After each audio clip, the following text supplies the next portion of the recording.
Greetings and hello, Torek here, and welcome to my guide on the Cloud deck, also known as Diamond Weapon. This is the final fight of the Sorrow of Werlyt series. This guide will be covering the normal mode. This encounter was released with patch 5.5 and requires an item level of 495 to enter. After an awesome cutscene, we're ready to begin. First thing you'll notice is the platform we're on is kinda small. Be careful around the edges because you can fall off. Shortly after pulling, another platform will appear on the other side. You'll want to use the teleporters that light up on the circles here when you need to move. The first thing it will cast is Diamond Rain, which does damage to players.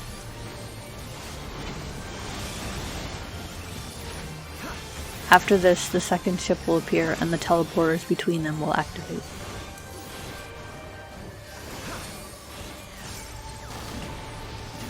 Adamant Purge is next, where the boss will cleave one side of the arena, signified by its ruby weapon-like claw. Teleport to the opposite side to avoid the cleave. It will repeat the mechanic to simply teleport to the original side you were on when you first started. Auto attacks will then begin on both tanks, coming in the form of a yellow line AoE. Photon Burst is a proximity AoE, so you want to have the two players targeted spread apart and also away from the party.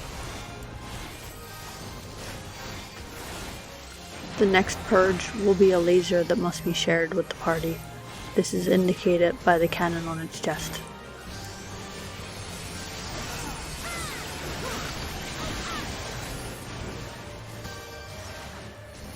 After a few more autos, the boss will become untargetable.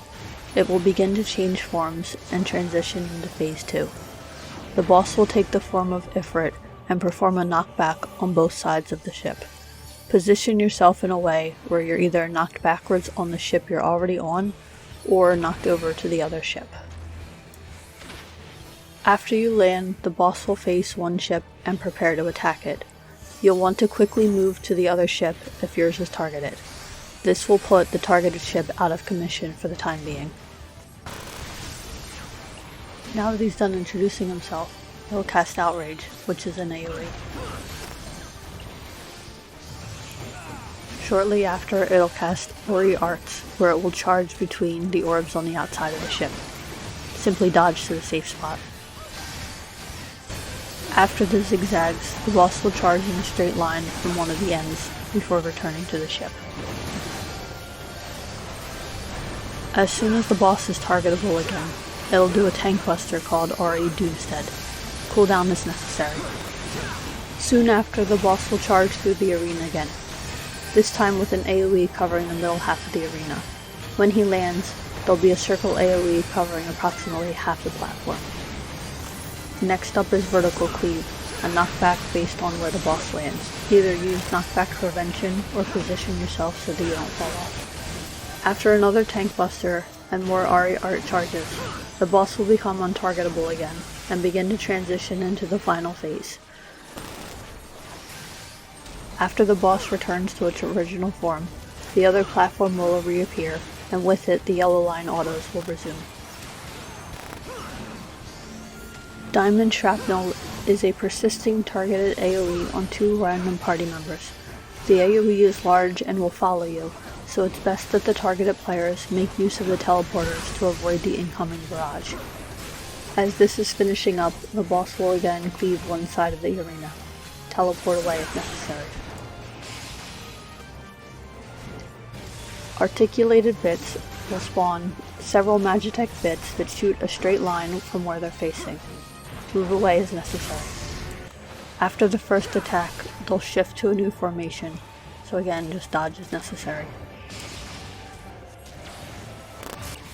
After another cleave and Photon Burst, you'll see AdamantaSphere, which requires a player to soak the damage in each tower. The next purge is the new variation. It's a spread, as indicated by the shoulder cannons.